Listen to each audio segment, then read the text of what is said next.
Hi, this is John with WATI.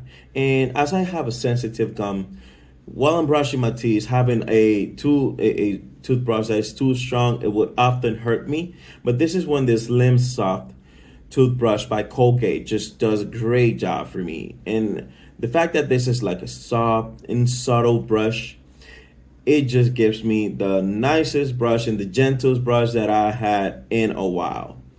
The whole charcoal feeling of the brush or the toothbrush, it just goes to any place. It's a great slim and at the same time minimalistic brush because it's not going to be too hard, or I would have to scrub really hard for me just to think that I'm actually brushing my teeth correctly.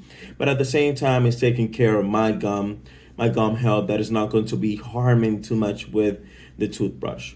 So if you're just like me, that you want to have a soft, gentle brush, this one here by Colgate actually does a great job.